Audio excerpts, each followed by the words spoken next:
बिस्मिल्लाहिर्रहमानिर्रहीम missing person खो आसान लफ्ज़ دی کوم چې لوستي خلک دی د هغوی دپاره خو د عامو خلکو دپاره موږ دا وایو چې کوم لاپته افراد دي کوم خلک چې بېدرکه شوي دي معلوم نه دي د هغې باره کې دا شکوک و شبهات چې هغه زموږ د ادارو په انډر کې دي یا سزې کې دي ژوندي دي مړه دي معلوم نه دي نو د یو آزاد شهري په حیثیت دا د هر انسان حق دی چې هغه په خپل ملک کې آزاد ژوند تیر کړي او خپل رایه هم ورکړي که څه داسې خلک وي چې هغوی انټي سټیټ څه خبرې کوي نو سټیټ د هغو نه تپوس کولی شي خو د هغې اوپن ټرایل کېږي مطلب دا دی چې ریاست هغو نه خلکو له تپوس کوي چې آیا تاسو دا اکټیویټي کوئ دا تاسو ولې کوئ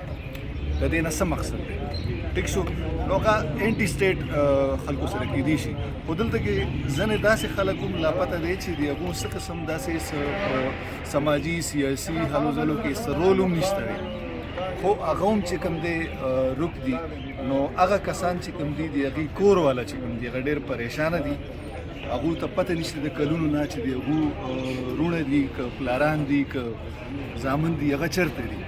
نو هغه خلکو د هغه خلکو دپاره دا سوال اوچتېږي چې ریاست دې دا ووایي چې هغه چېرته دي د هغې باره کې معلومات لري 22 تاریخ باندې کې ستاسو د طرف نه د عوامي نېشنل پارټۍ د طرف نه مسنګ پرسن د هغې خلاف کوم چې هغه د هغې خلاف تاسو د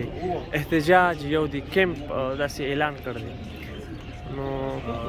شروع کوم د الله په نوم چې بخونکی مهربانه دی زه دې میټینګ حوالې سره به دا وایم چې صوبایي صدر زموږ ایمل ولي خان هغه د پوره صوبه کې د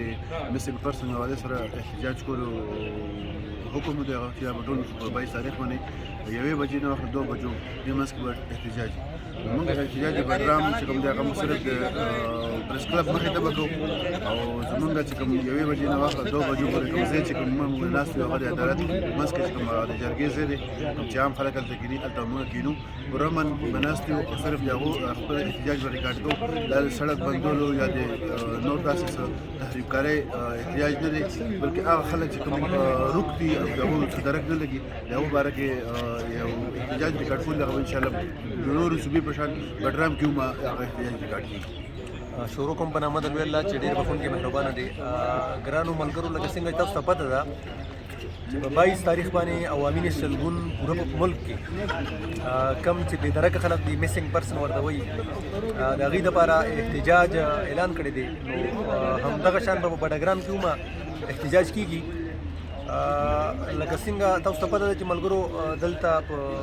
کشمیر دپاره خلک راپاسي ښه خبره ده مظلومان که په دنیا کې هر ځای کې چا سره ظلم کېږي نو پکار ده چې هغې دپاره اواز سړی پورته کېږي فلسطین دپاره اواز پورته کېږي نو دغه شان په پاکستان کې ډېر زیات بلوچ ډېر زیات پښتانه چې دي هغه په زرګونو حساب سره ځوانان خویندې هغه روکي دي نو په دې حوالې سره موږ په وډګرام کې د احتجاج کال ورکړی دی او بیا زموږ د عوامي نېشنل ګوند د بلوچستان صوبایي ترجمان اسد خان اچکزی د 4-5 میاشتو نه بېدرکه ده نو موږ دا وایو د ریاست ته